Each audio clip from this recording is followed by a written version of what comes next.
Voilà, écoutez, ce matin, c'est un privilège de revenir au livre de la Genèse. Pour ceux qui ne savent pas, on est en train de parcourir le livre de la Genèse verset par verset, chapitre par chapitre. Et aujourd'hui, on arrive à un chapitre vraiment clé, le chapitre 3 de la Genèse. Alors peut-être que vous êtes quelqu'un, vous ne connaissez pas la Bible, peut-être que vous n'êtes même pas chrétien, c'est possible. Mais je parie n'importe quoi que vous avez déjà entendu cette histoire. Tellement elle est connue, elle est célèbre, parce qu'elle est partout, on les voit. Si vous allez au Louvre, vous verrez cette histoire peinte, on l'entend dans la musique, on l'entend. Elle est partout cette histoire, et donc on va la regarder ensemble, comme elle est écrite dans la Bible aujourd'hui. Alors j'ai intitulé mon message ce matin, « La chute tragique de l'homme ». La chute tragique de l'homme. Et je vous invite, on va lire chapitre 3 de la Genèse, les versets 1 à 7 ce matin. Alors je lis. Le serpent était le plus rusé de tous les animaux des champs que l'Éternel Dieu avait fait. Il dit à la femme, « Dieu a-t-il réellement dit, vous ne mangerez pas de tous les arbres du jardin ?» La femme répondit au serpent, « Nous mangeons du fruit des arbres du jardin. Mais quant au fruit de l'arbre qui est au milieu du jardin, Dieu a dit, vous n'en mangerez point et vous n'y toucherez point, de peur que vous ne mouriez. » Alors le serpent dit à la femme, vous ne mourrez point. Mais Dieu sait que le jour où vous en mangerez, vos yeux s'ouvriront et que vous serez comme Dieu, connaissant le bien et le mal. La femme vit que l'arbre était bon à manger et agréable à la vue, et qu'il était précieux pour ouvrir l'intelligence. Elle prit de son fruit et en mangea. Elle en donna aussi à son mari, qui était auprès d'elle, et il en mangea. Les yeux de l'un et de l'autre s'ouvrirent, ils connurent qu'ils étaient nus, ayant cousu des feuilles de figuier, ils s'en firent des ceintures. Je ne sais pas comment vous démarrez votre journée. Moi, d'habitude, je me lève. Ce matin, j'étais debout tôt.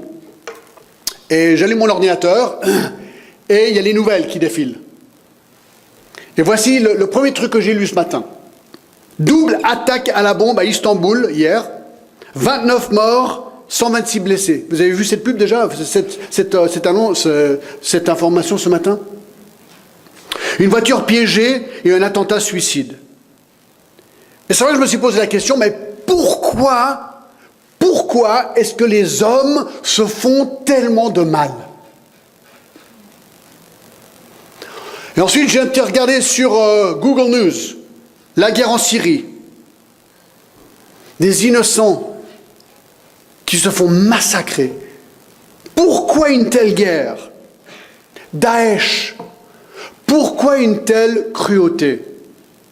Selon les dernières statistiques, et là maintenant je sors de Google News, je sors simplement aux nouvelles générales qu'on connaît, selon les dernières statistiques, il y a entre 40 et 50 millions d'avortements chaque année dans le monde, qui équivaut à 125 000 avortements par jour. Je me suis posé la question ce matin, mais comment est-ce qu'on en est arrivé là? Pourquoi tuons-nous les bébés avant leur naissance?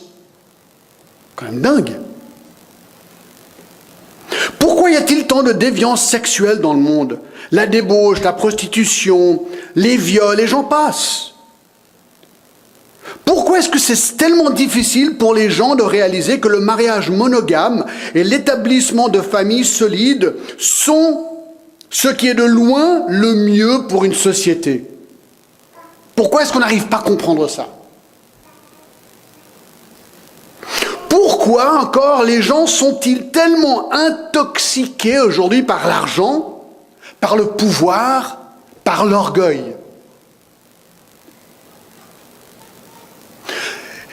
Et je pense à cette question encore. Pourquoi faut-il constamment apprendre à un enfant de dire oui, mais qu'on n'a jamais besoin de lui apprendre de dire non? Vous avez déjà remarqué ça? C'est quand même dingue.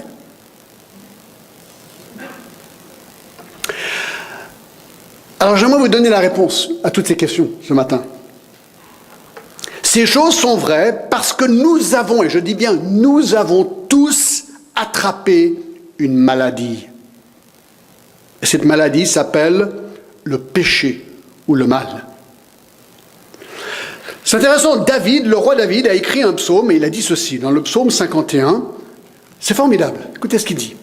Le psaume 51, verset 7. « Voici, je suis né dans l'iniquité, et ma mère m'a conçu dans le péché. » David fait une revue de sa vie et il conclut qu'il est né avec une maladie qui s'appelle le péché, qu'il a été conçu dans le ventre de sa maman pécheur. C'est ce qu'il dit. Psaume 51, 7.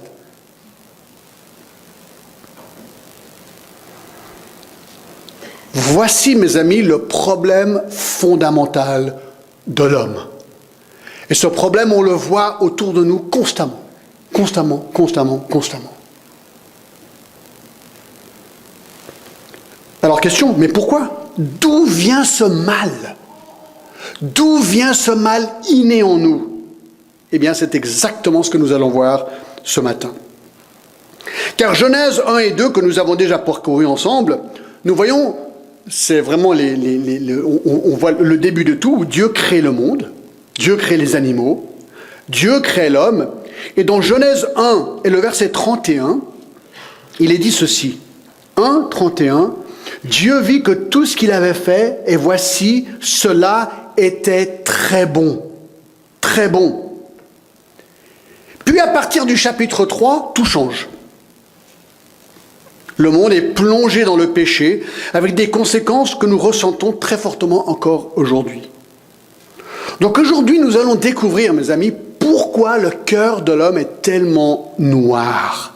Pourquoi il est si rempli de mal. Et je dis bien nos cœurs. Car nous avons tous été affectés par ce problème qui s'appelle le péché. Donc nous allons voir d'où le péché vient. C'est ça qui est super. On voit le début. D'accord? Donc, allons au chapitre 3 et j'ai découpé ce texte, ces premiers versets, en 4 points, tout simple. Premièrement, nous allons voir le tentateur. Deuxièmement, la ruse. Troisièmement, la transgression. Et quatrièmement, les conséquences. Donc, regardons en premier, le premier point, le tentateur. On est au chapitre 3, verset 1. Il est dit ceci, « Le serpent était le plus rusé de tous les animaux des champs que l'Éternel Dieu avait fait. Et il dit à la femme, Dieu a-t-il réellement dit, vous ne mangerez pas de tous les arbres du jardin. » Donc ce que j'aimerais souligner ici, c'est qu'il y a un serpent. Il y a un serpent qui parle à cette femme. Un des animaux que Dieu avait créé, auquel Adam avait donné un nom, est le serpent. Et c'est ce serpent qui va donc tenter Ève à pécher. Et on apprend dans ce verset que le serpent était plus rusé que tous les animaux des champs. Alors il est clair ici que le serpent en soi n'était pas le plus rusé de tous les animaux, mais contexte oblige, le serpent animé par quelqu'un qui était rusé, Satan, le diable. On y reviendra dans 2 secondes. Il est évident que bien que le serpent tente Ève, ce n'est pas le serpent en soi qui tente Ève, mais le mauvais esprit qui utilise le corps du serpent pour ses fins maléfiques. Cette histoire n'est donc pas simplement l'histoire d'un serpent qui parle, mais de Satan qui envahit et possède un animal pour l'utiliser à plonger l'homme dans le péché. Alors premièrement, qui est ce serpent? Qui est ce serpent? Écoutez, la Bible est très claire sur ce sujet. Apocalypse 12, 9 nous dit ceci. Apocalypse 12, 9, je vous lis. « Et il fut précipité, le grand dragon, le serpent ancien, appelé le diable et Satan. » Ça ne peut pas être plus clair. Et Apocalypse 22, il saisit le dragon, le serpent ancien qui est le diable et Satan, et le lia pour 1000 ans. Donc la Bible est explicite ici que le serpent n'est nul autre que le diable ou Satan. Donc le diable ou Satan, en tant qu'esprit, possède le corps de ce serpent et l'utilise pour tenter la femme. Alors je pense qu'avant de rentrer plus loin dans le texte, il faut s'arrêter quelques instants pour comprendre qui est Satan. Qui est Satan? Parce que la Bible dit qu'il existe, Satan le diable. Et cela va nous aider à mieux comprendre cet événement tragique de la chute de l'homme. Comprendre qui est Satan est capital. Car dans 2 Corinthiens 11, 4, Satan peut même se faire passer pour un ange de lumière. Donc c'est important de savoir qui il est. Parce qu'on peut être, c'est quoi le mot que je cherche? Séduit par quelqu'un qui se fait passer pour quelqu'un qui ne l'est pas. Le nom Satan veut dire adversaire. C'est celui qui apporte des accusations. On apprend d'Apocalypse 12, 10 qu'il accuse les frères. On a vu dans Job qu'il accuse Job. Dans Luc 22, il accuse Pierre. Ah, c'est un accusateur. Il aime accuser. Mais la question est, d'où et à quel moment Satan maléfique est-il arrivé sur la scène? On n'est que dans Genèse chapitre 3, et Satan apparaît déjà. Alors ce qui est intéressant, c'est qu'avant Genèse 3 et le verset 1, le mal n'existait pas encore. Et puisque dans Genèse 1, 31, on vient de voir, Dieu conclut vis-à-vis de sa création que tout était très bon, la chute de Satan, ou l'arrivée, si vous voulez, de Satan maléfique, a dû se passer entre 1.31 et 3.1. Dans cette zone-là, c'est à ce moment-là qu'il y a eu ce problème avec Satan qu'on va regarder maintenant. Alors, question, y a-t-il un indice dans la Bible sur l'origine de Satan, puisqu'on est quand même dans l'origine ici? Oui, 2 endroits. La plupart des commentateurs, alors pas tous, mais la plupart des commentateurs pointent à 2 textes clés qui nous décrivent la chute de Satan. Donc on va y aller, d'accord? Premièrement, allez avec moi dans Ézéchiel 28. Ézéchiel 28. Et les versets 11 à 19. Alors pendant que vous y allez, je vous explique un petit peu le contexte. Ce texte est une prophétie adressée au roi de Tyr. Le contexte semble indiquer que le message est en fait adressé à Satan lui-même, car le roi de Tyr était un instrument de Satan pour accomplir ses desseins maléfiques. Donc il parle au roi de Tyr, mais quelque part il parle à Satan derrière le roi de Tyr, on va le voir. Alors qu'est-ce qu'on apprend de Satan ici? On apprend que Satan était un ange créé par Dieu. Dieu a créé tous les anges. Satan était un de ces anges, qui a eu des privilèges uniques. Il était le sommet de la création de Dieu. Il occupait une position tout à fait particulière dans l'univers lorsqu'il a chuté. Alors regardez au verset 12, on va aller assez vite, d'accord? Ézéchiel 28, 12, peut-être commencer au verset 1, le verset 11, « La parole de l'Éternel me fut adressée en ces mots, Fils de l'homme, prononce une complainte sur le roi de Tyr, tu lui diras, ainsi par le Seigneur l'Éternel, tu mettras le sceau de la perfection, tu étais plein de sagesse, parfait en beauté. » D'accord? Et une des raisons qu'on pense qu'il parle à Satan ici, pas qu'au roi de Tyr, c'est à cause du verset 13. « Tu étais en Éden, le jardin de Dieu. » Et là, on sait très bien que le roi de Tyr n'a jamais été à Éden, dans le jardin de Dieu. Mais là, on sait très bien qu'avec la tentation d'Ève, Satan, lui, y était. Donc, je reviens. On voit sa perfection, d'accord? Donc, on va prendre ce texte comme il étant adressé à Satan. Sa perfection, tu mettais le sceau à la perfection, verset 12. Il était confirmé dans un état de perfection. Dans le verset 12 encore, il était plein de sagesse, un modèle suprême d'une créature sage de Dieu. Il était parfait en beauté, d'une brillance étincelante. Sa beauté était parfaite, la plus belle création de Dieu dans toute l'éternité. Si tu voulais voir ce que Dieu considère beau, il fallait voir lui. Lucifer avant sa chute. Sa préexistence, on le voit ici au verset 13, comme je viens de le dire, tu étais en Éden, le jardin de Dieu. Là où il avait été, le jardin d'Éden. Son apparence au verset 13 encore, tu étais couvert de toute espèce de pierres précieuses, de sardoine, de topaze, de diamants, de chrysolite, d'onyx, de jaspe, de saphir, d'escarbouche, boucles, d'émeraude, d'or. Nous voyons qu'il est couvert de pierres précieuses étincelantes. Il y avait une sorte de gloire qui reposait sur cet être. Son activité, au verset 13, préparé pour le jour, tes tambourins et tes flûtes étaient à ton service, préparés pour le jour où tu fus créé. Lucifer était un musicien suprême dans le ciel et jouait des instruments au service de Dieu. Quel honneur, au verset 14, tu étais un chérubin protecteur. Là, c'est très clair, un chérubin. Un chérubin, c'est un ange. Je t'avais placé et tu étais sur la sainte montagne de Dieu. Donc le plus haut rang des anges, ce sont les chérubins. Il y a des séraphins, des chérubins, il y a toutes sortes d'anges, il y a comme des ordres d'anges, si vous voulez. Le plus haut, c'est les chérubins. Leur tâche, comme on le voit ici, était de protéger la sainteté de Dieu. On apprend aussi qu'il avait des ailes.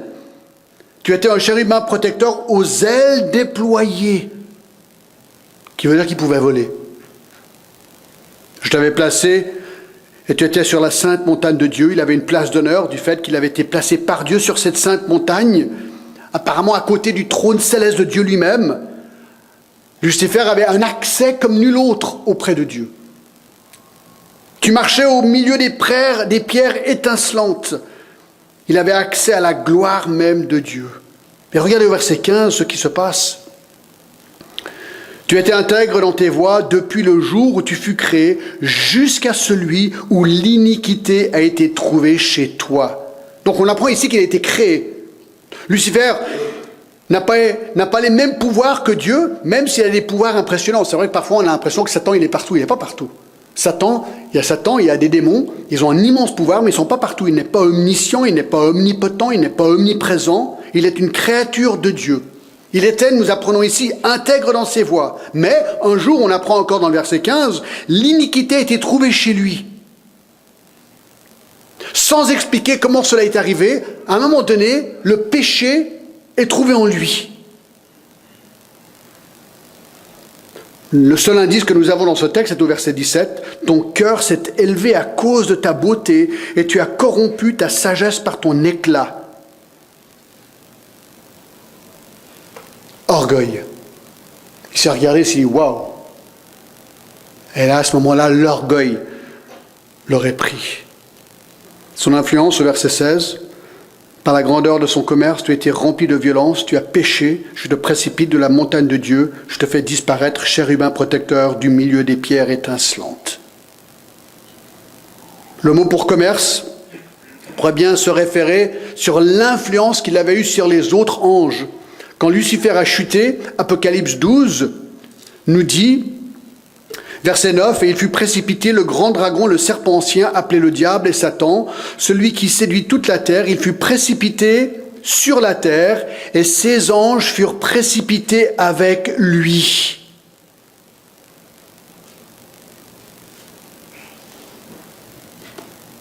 Et au verset 3, un autre signe parut encore dans le ciel, on est à Apocalypse 12. « Voici, c'est un grand dragon, rouge feu ayant 7 têtes et 10 cornes, et sur ses têtes 7 diadèmes. Sa queue entraînait le tiers des étoiles du ciel, probablement des anges, et les jetait sur la terre. » Donc, lorsque Lucifer est tombé dans le péché par son orgueil, il a pris avec lui un tiers des anges, et nous savons que la Bible nous dit qu'il y en a des myriades et des myriades, et ces anges, c'est ce qu'on appelle aujourd'hui des démons.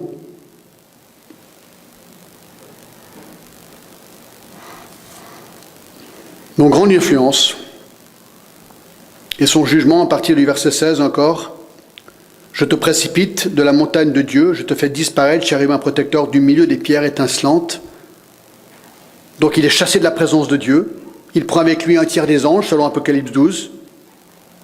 Il est dégradé de son statut de chérubin protecteur, verset 16, on vient de le lire.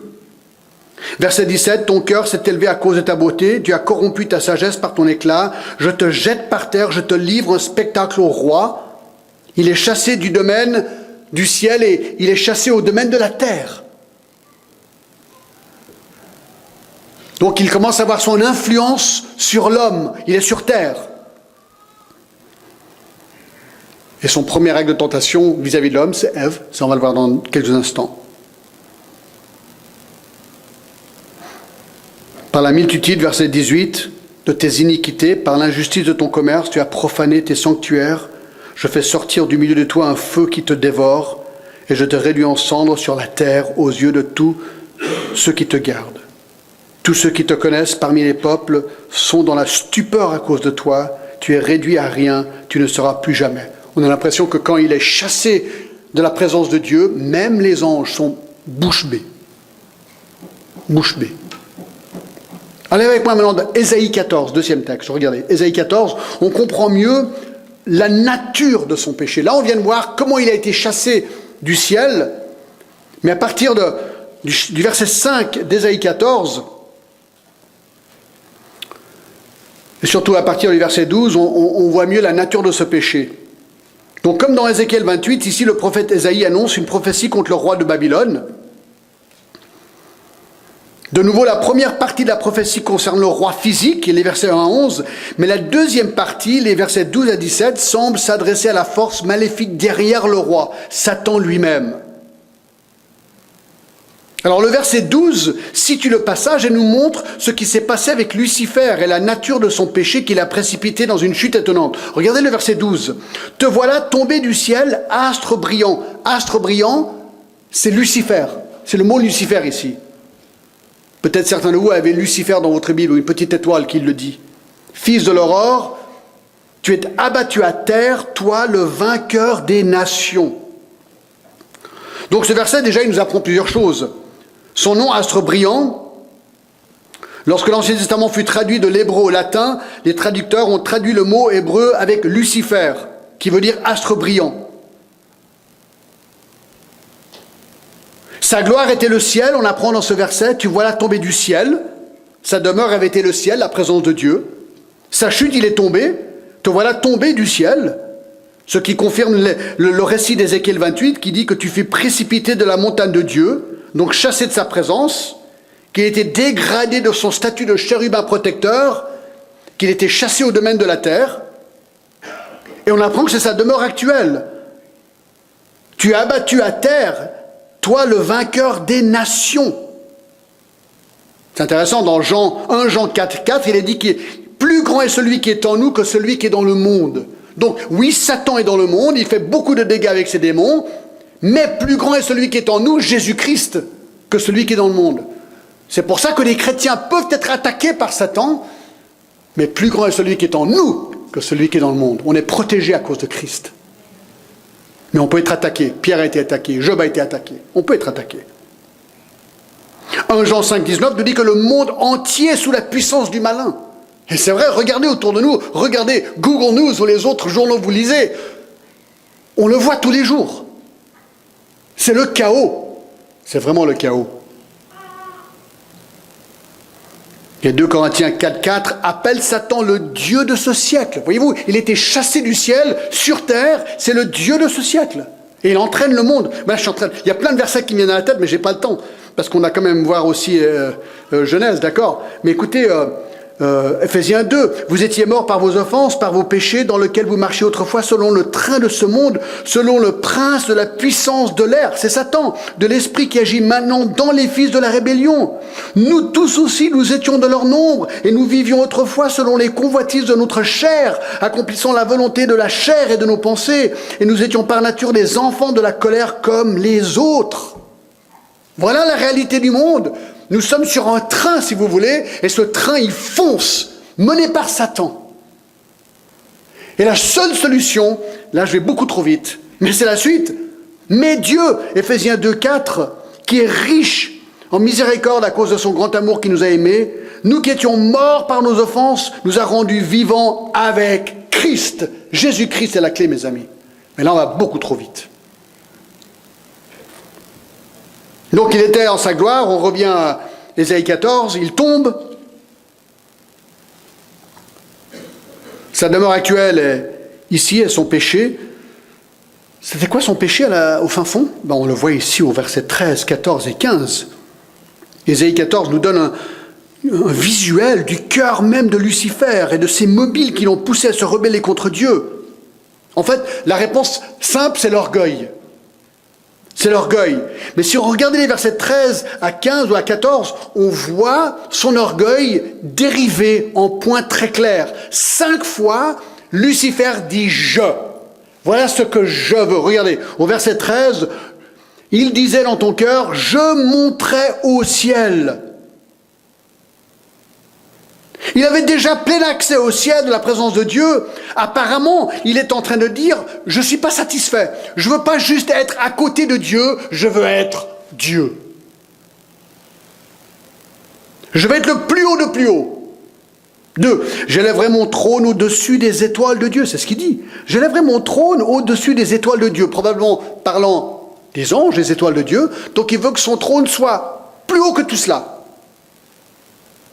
En fait, il veut la place de Dieu.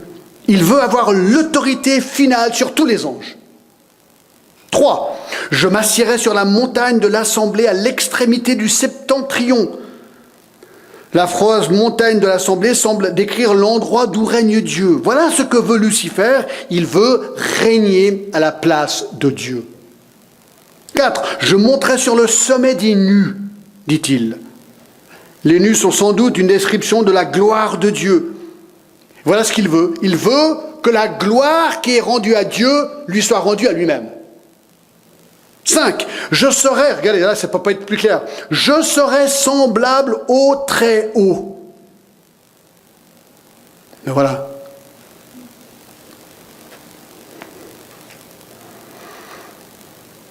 Voilà ce qu'il veut. Voilà ce qu'il veut. Alors, je vous donne la fin de l'histoire, d'accord, parce qu'on la connaît, parce que Dieu nous donne le début, mais aussi la fin de l'histoire. Quel est le jugement de Satan? Qu'est-ce qui lui attend? Il est encore vivant aujourd'hui. Mais écoutez, Jésus en parle, c'est intéressant. Dans Luc 10, 18, Jésus en parle et il dit ceci. Vraiment intéressant. Luc 10, 18, Jésus leur dit, « Je voyais Satan tomber du ciel comme un éclair. »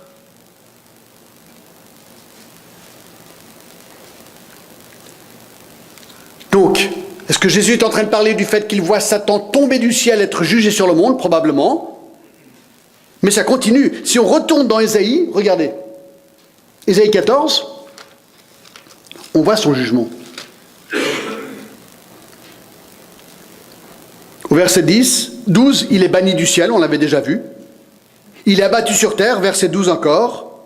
Il est devenu vainqueur des nations, on l'a vu encore. Mais le verset 15, « Mais tu as été précipité dans le séjour des morts, dans les profondeurs de la fosse. Ceux qui te voient fixent sur toi leur regard et te considèrent attentivement. Est-ce là cet homme qui faisait trembler la terre, qui ébranlait les royaumes, qui réduisit le monde en désert, qui ravageait les villes et ne relâchait point ses prisonniers ?» En fait, la réponse finale, elle est dans Matthieu 25, où Jésus dit la chose suivante au verset 41.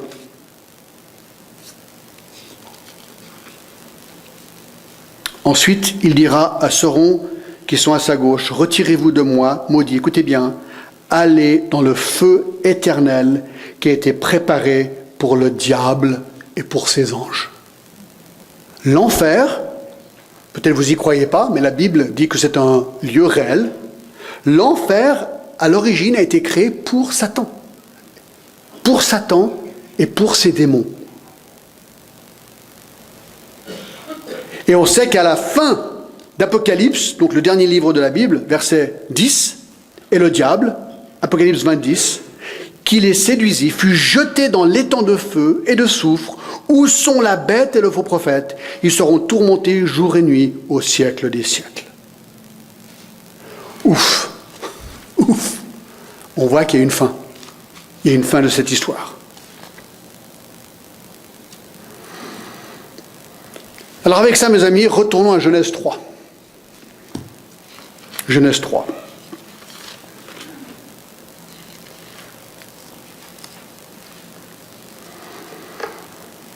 Satan tombe du ciel et son premier acte de tentation humaine est dans Genèse 3, verset 1. Alors ça ne devrait pas nous surprendre, car dans Jean 8, 44, il est dit qu'il est menteur et père du mensonge, qui se déguise en ange lumière. Donc là, on le voit opérer de manière majestueuse. Alors je dis ça négativement, bien sûr, mais il est bon. Il est très bon. Alors il utilise trois stratégies. Premièrement, quatre, on va dire. Il implante le doute. Il implante le doute. Regardez, le serpent était plus rusé que tous les animaux des champs que l'Éternel Dieu avait fait. Et il dit à la femme, « Dieu a-t-il réellement dit, vous ne mangerez pas de tous les arbres du jardin ?» Ça, c'est la première question dans les Écritures. Avant cette question, tout était clair, tout était vrai, tout était juste. Mais cette question, elle est pernicieuse, car elle débute chez Ève un processus de doute. Un doute de quoi? Le doute par rapport à la fiabilité de la parole de Dieu. Il commence là, il implante le doute. Attends, vraiment? Vraiment? Tu crois que c'est vrai? Doute. Doute. Alors qu'est-ce que Dieu avait dit? Au verset 16 du chapitre 2 et verset 17, l'Éternel, Dieu donna cet ordre à l'homme. Donc Dieu parle à Adam et lui dit ceci. Tu pourras manger de tous les arbres du jardin, mais tu ne mangeras pas de l'arbre de la connaissance du bien et du mal, car le jour où tu en mangeras, tu mourras certainement. Voilà ce que Dieu avait dit. Tu peux manger de tous les arbres, pas celui-là. Si tu touches celui-là un jour, tu mourras certainement. Tu peux manger de tous les arbres, ici, sauf un. Satan dit, a-t-il réellement dit que vous ne mangerez pas de tous les arbres du jardin? Vraiment? En fait, Satan tourne la phrase. Bon, je parle de Satan et le serpent de la même chose, d'accord? Puisque Satan utilise le serpent. Il tourne la phrase dans une phrase négative. Il veut faire passer Dieu comme quelqu'un de restrictif. Il veut tendre la parole de Dieu pour en faire quelque chose de négatif et ringard. Vous savez ce qu'il est en train de faire? C'est les choses que beaucoup de vos amis non-chrétiens disent. « Oh, l'église c'est nul, c'est ringard. C'est que des interdits. Ah, moi j'aime pas l'église parce que c'est que des interdits. » Vous avez déjà entendu ça? C'est exactement ce que Satan est en train de faire ici. Il est en train de dire, mais écoute, Ève, ma petite, d'accord? Tu vois pas que Dieu, c'est qu'un Dieu d'interdit. Il limite. Il implante le doute. 2. Ça, c'est très intéressant. Deuxième stratégie, il isole la femme de son mari. Du moins, il profite de la solitude de la femme pour l'aborder. Je trouve particulièrement intéressant que Dieu avait donné l'ordre de manger de tous les arbres du jardin, sauf un à l'homme, dans le chapitre 2, verset 16. Or ici, il aborde la femme, qui est, à ce moment précis, seule et éloignée de son mari apparemment. Est-ce un hasard? Je ne pense pas. Je pense qu'un couple uni sera plus efficace contre la tentation qu'un conjoint seul. Écoutez, je crois que je ne vous apprends rien. Quand on est seul, on est plus tentable. C'est aussi simple que ça. Nous le savons tous. Dans mon dernier message, nous avons parlé du problème de la pornographie. La pornographie, d'habitude, est un problème solitaire. Un mari ne va probablement pas regarder des sites porno en compagnie de sa femme. Ici, Satan profite d'un moment solitaire d'Ève pour l'aborder.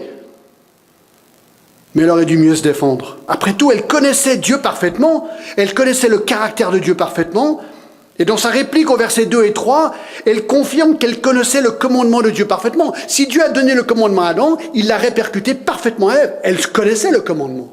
Elle savait exactement ce qu'il fallait faire ou pas faire. Même s'il avait été communiqué à son mari. Et de plus, la sagesse dicte qu'elle aurait certainement dû dire à Satan, excuse-moi Satan, excuse-moi serpent, d'accord? Mais je refuse de parler avec toi sans la présence de mon mari. Elle aurait pu faire ça. Malheureusement, ce n'est pas ce qu'elle a fait.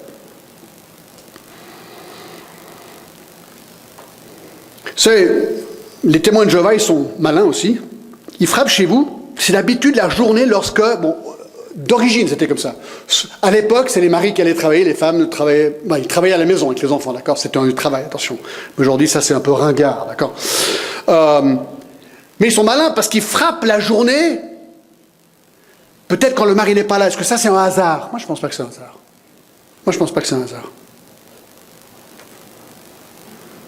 Non, c'est une stratégie. Moi, je dis, si vous parlez à une secte un jour, ne parlez pas seul avec eux. Soyez à deux. Sains et saufs. Alors, est-ce que Ève était surprise d'entendre parler un serpent? Je me suis posé cette question. C'est pas tous les jours, sinon un serpent a... Hey, salut John! Tu dis, ah tiens, c'est bizarre. Non, vous n'êtes pas d'accord? Est-ce qu'elle n'était pas surprise d'entendre ce serpent commencer à lui parler? Mais c'est une question, c'est ça la Bible. Hein. Quand on étudie, on se pose des questions un petit peu bizarroïdes, mais c'est pas bizarre. Alors je pense qu'elle n'était pas surprise, et je vais vous dire pourquoi, parce que le jardin d'Éden était un jardin rempli de merveilles. Elle n'avait pas encore tout découvert. Elle était toute neuve, elle venait d'être créée. Donc elle s'est dit, waouh, c'est trop bien ce jardin d'Éden, c'est génial. Donc elle découvre, et un jour, tac, il y a un serpent qui commence à lui parler. Ah ouais, super, et les serpents ils parlent. Ben, c'est même pas posé la question en fait. C'est ce que je pense. Mais donc, la stratégie de Satan était de faire passer Dieu comme restrictif, injuste, dur, animé d'un manque d'amour, un Dieu qui voulait restreindre sa liberté. Dieu est un tue-joie. Il veut en fait faire croire que Dieu était lui-même imbibé de mal, qu'il était méchant, cruel, injuste. Alors, sa réplique, elle est intéressante. Elle essaie quand même de défendre Dieu, d'accord ? La femme répondit, verset 2, au serpent, « Nous mangeons du fruit des arbres du jardin, mais quant au fruit de l'arbre qui est au milieu du jardin, Dieu a dit, vous n'en mangerez point, et vous n'y toucherez point, de peur que vous ne mouriez. » Pas mal, mais pas exact. Il y a deux erreurs grandioses ici. Premièrement, elle omet un mot et elle rajoute une phrase. Le mot « tous les arbres du jardin » est un mot omis. Dans le verset, chapitre 2, verset 16, « Tu pourras manger de tous les arbres du jardin », elle l'enlève ce mot. Et elle rajoute au verset 3, « Mais quant au fruit de l'arbre qui est au milieu du jardin, Dieu a dit, vous n'en mangerez point et vous n'y toucherez point. » Ben ça, elle l'a rajouté, « ne toucherez point ». Elle l'a rajouté. On a l'impression qu'elle se fait déjà là influencer vis-à-vis de cette cruauté grandiose de Dieu. Elle doit ajouter cette phrase pour se convaincre que Dieu était hyper restrictif. Il ne faut même pas toucher. Dieu n'avait pas dit. Bien sûr, moi, ça m'a tout de suite fait penser à Apocalypse 22, 18. C'est le dernier chapitre de toute la Bible qui dit « Je déclare que quiconque entend la parole de la prophétie de ce livre, quelqu'un y ajoute quelque chose, Dieu le frappera des fléaux décrits dans ce livre. Et si quelqu'un en retranche quelque chose, la parole de ce livre et de cette prophétie, Dieu retranchera sa part de l'arbre de la vie et de la ville sainte décrits dans ce livre. » Donc la Bible termine en disant « Écoute, n'enlève rien et ne rajoute rien. Fais attention. » Ben, elle fait les deux. Elle fait les deux. Chapitre 3 de la Genèse. C'est assez décourageant, je trouve. Non, ce qu'on voit ici, c'est que Ève est déjà influencée. Elle ne défend plus Dieu comme elle devrait. Dieu doit être un menteur, sa parole doit être fausse et erronée. Et Ève, tu peux être libre, sans conséquence. Donc Ève était devant un choix. Qu'est-ce qu'elle va croire? Est-ce qu'elle va croire Dieu et sa parole, ou est-ce qu'elle va croire Satan et sa parole? Voilà la décision qu'elle doit prendre aujourd'hui. Et c'est le même choix que nous devons nous tous faire quotidiennement. Est-ce que je vais croire ce que le monde me dit, ce que Satan me dit, ou est-ce que je vais croire ce que la parole de Dieu me dit? Ce choix, ces décisions, mes amis, nous sommes tous forcés à la prendre de multiples fois par jour. Rien n'a changé. Rien n'a changé. Ah, les voies de Dieu paraissent si restrictives. C'est que des interdits. Quel mensonge! Quel mensonge! Troisième stratégie, il ment. Verset 4. Alors le serpent dit à la femme, « Vous ne mourrez point. » Alors regardez verset 17 du chapitre 2. « Tu pourras manger de tous les arbres du jardin, Dieu avait dit, mais tu ne mangeras pas de l'arbre de la connaissance du bien et du mal, car le jour où tu en mangeras, tu mourras certainement. » Satan dit, « Mais non. » Dieu, il raconte n'importe quoi. Il ne sait pas ce qu'il dit. Il ne sait pas ce qu'il dit.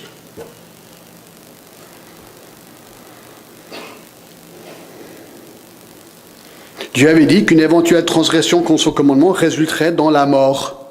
La mort physique. Adam mourra, Ève mourra. S'ils n'avaient pas péché, ils ne seraient pas morts. Mais ils sont morts.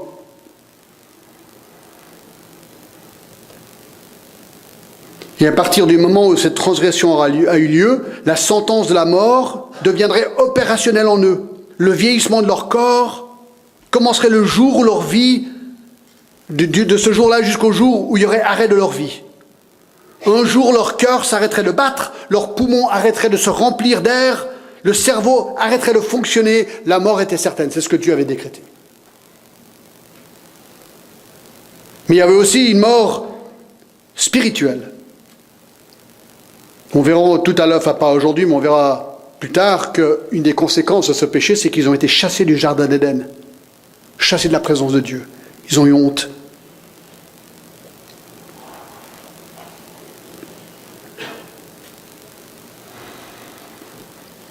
Vous savez, c'est la même stratégie que Satan utilise encore. Par exemple, moi j'aime bien ce verset parce qu'il est tellement clair. Jean 3, 36. Écoutez. Tu dis ça à un non-croyant. Écoute bien, hein. Non-croyant, tu leur dis, crois au Fils, donc Jésus, à la vie éternelle. Celui qui ne croit pas au Fils ne verra point la vie, mais la colère de Dieu demeure sur lui.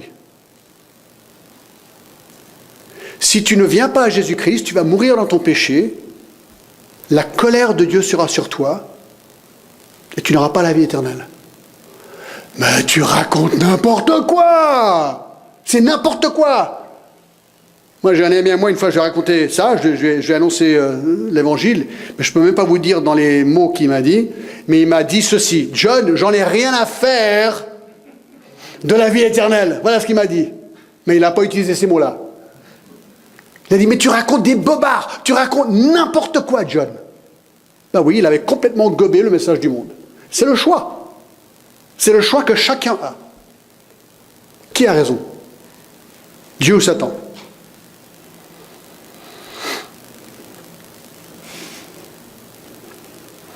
Et en plus, vous allez voir, c'est pas fini. Quatrième stratégie, il avance des fausses promesses alléchantes. Chapitre 3, verset 5. Chapitre 3, verset 5. Alors le serpent dit à la femme, vous ne mourrez point, verset 4, verset 5, mais Dieu sait que le jour où vous en mangerez, vos yeux s'ouvriront et vous verrez, vous serez comme Dieu, connaissant le bien et le mal.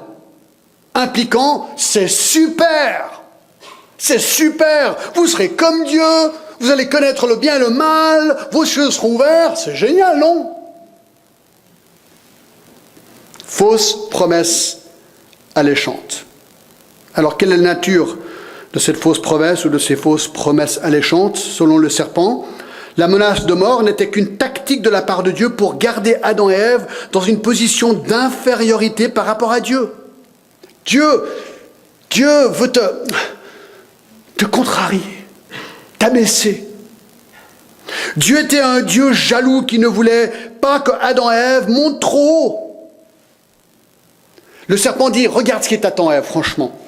Si tu prends de ce fruit, tes yeux seront ouverts, enfin, tu verras Dieu pour qu'il est vraiment. Un tyran qui veut te réprimer. Tu seras comme Dieu, waouh! Tu seras indépendante. Tu goûteras une vie spirituelle encore plus belle que celle que tu as maintenant. Parce que maintenant, tu n'es que sujet de Dieu. Tu seras comme Dieu. Vous savez, les Mormons, ils vont encore plus loin. Ils disent, tu deviendras un jour un Dieu. Ah, carrément, c'est ce qu'ils disent. Un Dieu avec un petit dé. Tu seras un Dieu. Ah bon? Vous savez, les fausses religions veulent toujours te dire que tu rates le meilleur. Tu rates le meilleur. Ton Dieu est ringard. Tu peux avoir plus avec mon Dieu qu'avec ton Dieu de la Bible. Tu peux carrément atteindre la divinité si tu prends du fruit interdit.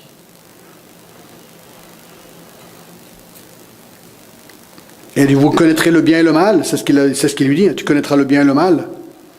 Cette promesse lui dit qu'elle pourra aussi atteindre une sorte de moralité autonome. En prenant de ce fruit, elle deviendrait sage, elle comprendra mieux la vie, elle sera au même niveau que Dieu, elle pourra décider pour elle-même ce qui est bien et mal. C'est ça que les gens veulent nous dire aussi. Mais non, c'est toi, tu es un agent libre moral, c'est toi qui décides. Tu seras le juge de ta propre moralité. Tu seras le juge de ta propre moralité. Des milliards de personnes suivent cette promesse alléchante du diable aujourd'hui. Des milliards de personnes décident pour eux-mêmes ce qui est juste, ce qui est non. sont convaincus que cela n'a aucun impact sur leur vie et sur leur éternité. Et cette approche, elle est intoxicante, j'aime bien ce mot. D'accord? Voyez-vous, ici, Satan veut faire passer Dieu comme étant injuste, restrictif, tordu et mauvais. Mais si tu me suis, moi, tu auras tout. Écoutez, ça vous fait penser à autre chose.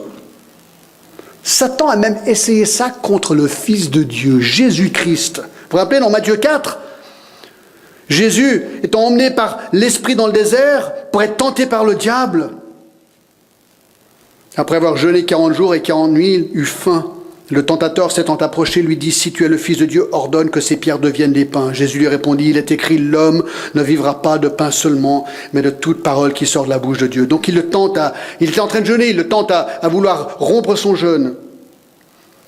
Le diable le transporta dans une ville sainte et le plaça en haut de la montagne et lui dit, si tu es le Fils de Dieu, jette-toi en bas, car il est écrit, il donnera des ordres à tes anges à ton sujet, ils te porteront sur tes mains, de peur que ton pied ne heurte contre une pierre. Il cite mal les Écritures et il tente Jésus de se suicider en fait.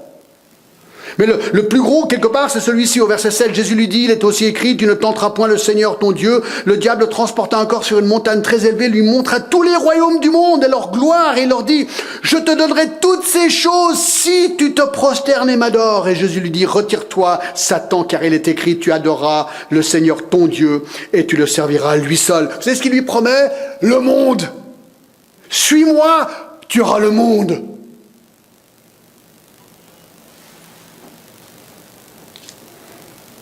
Il continue avec ces mêmes tactiques mensongères aujourd'hui.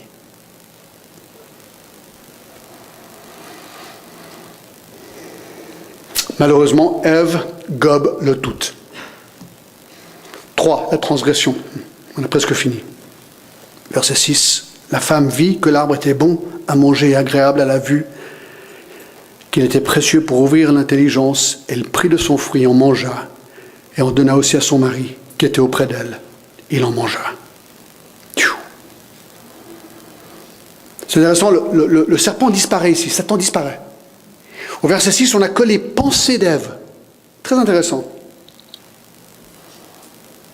Qu'est-ce qu'elle note? Que l'arbre était bon à manger, attirance physique. On ne sait pas quel type de fruit au fait c'était. C'est l'art du Moyen-Âge qui nous dit que c'était une pomme. Mais non, c'est pas une pomme. Enfin, peut-être, mais rien ne nous dit que c'était une pomme, c'était un fruit. D'accord? Mais là, elle convoite. Elle convoite. Et écoutez, il y avait des milliers de fruits dans ce jardin. Et ils étaient tous parfaits. Et c'est celui-là qu'elle voulait. Donc Satan a réussi son coup. L'arbre était agréable à la vue, attirance esthétique ou émotionnelle. La beauté du fruit a excité ses passions. Et l'arbre était précieux pour ouvrir l'intelligence, attirance morale ou spirituelle, ou un appétit intellectuel. C'était l'orgueil ici, en fait. Elle voulait plus de ce qu'elle avait. Elle était en fait insatisfaite avec son lot dans la vie.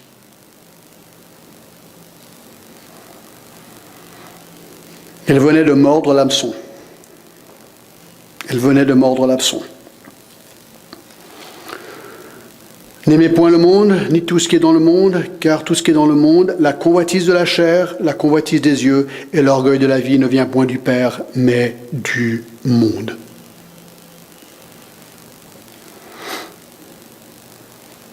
Ouais, la tentation vient toujours dans une de ces 3 catégories.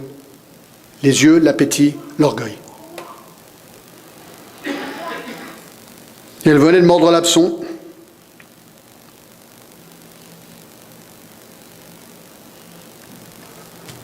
Elle croit au mensonge, elle rejette Dieu, malgré tout ce qu'il avait fait pour elle. Il l'avait créée, il avait donné un mari, il avait donné un sublime jardin, elle communiquait ouvertement avec lui, paf, tentée par le serpent. Elle vit, elle prit, elle mangea. Et elle ne s'arrête pas là, malheureusement. La suite du verset nous dit qu'elle donna aussi à son mari, qui était près d'elle, et l'en mangea. Comment elle a convaincu Adam de manger du fruit, on ne sait pas. Mais apparemment, il n'avait pas besoin de beaucoup de temps pour être convaincu. Alors Alors certes, c'est elle qui a été séduite, mais c'est intéressant, très très intéressant, mes amis, ça on en parlera ultérieurement, que la culpabilité plus grande était sur lui. Dans Romains 5, 12, c'est pourquoi, comme par un seul homme, le péché est entré dans le monde, et par le péché la mort, et qu'ainsi la mort s'est étendue sur tous les hommes, parce que tous ont péché. La Bible met le poids du péché sur l'homme. Alors la femme a péché, elle a séduit son mari dans la tentation, mais l'homme est responsable ici. Très intéressant.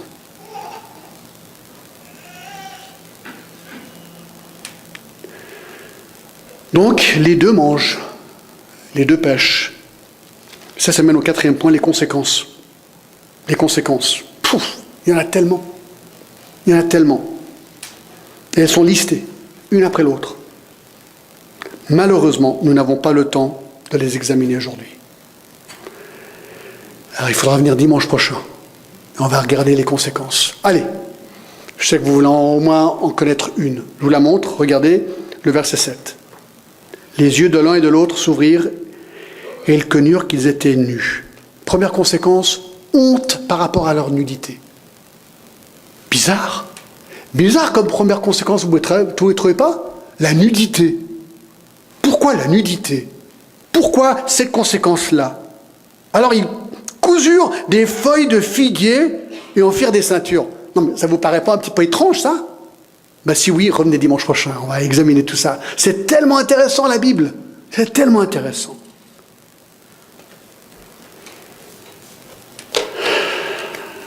Waouh. Waouh. Je vous ai lu, là on fait la transition maintenant dans la Sainte Seine. Je vous ai lu Romains 5, 12 qui dit que Adam a péché.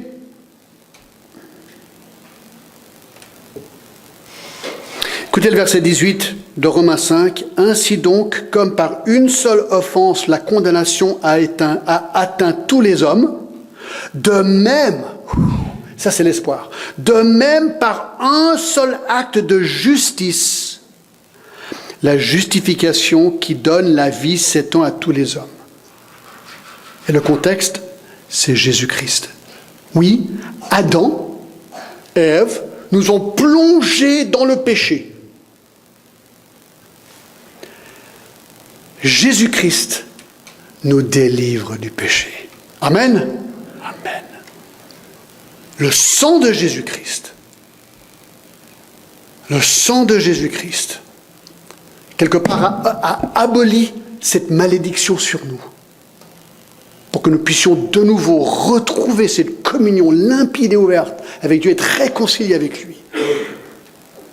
Et c'est pour ça que nous sommes réunis ce matin, pour le remercier, pour l'adorer. On a entendu tout ça ce matin, on s'est dit, mais attends, si je ne connaissais pas Christ, je serais sur ce train, aujourd'hui, en train de foncer directement vers cette ruine éternelle. Mais Christ, il a tout fait pour moi. Christ m'a libéré de ce péché.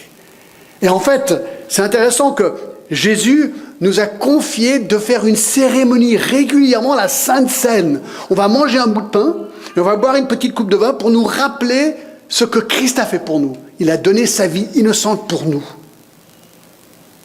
nous permettre de le connaître personnellement.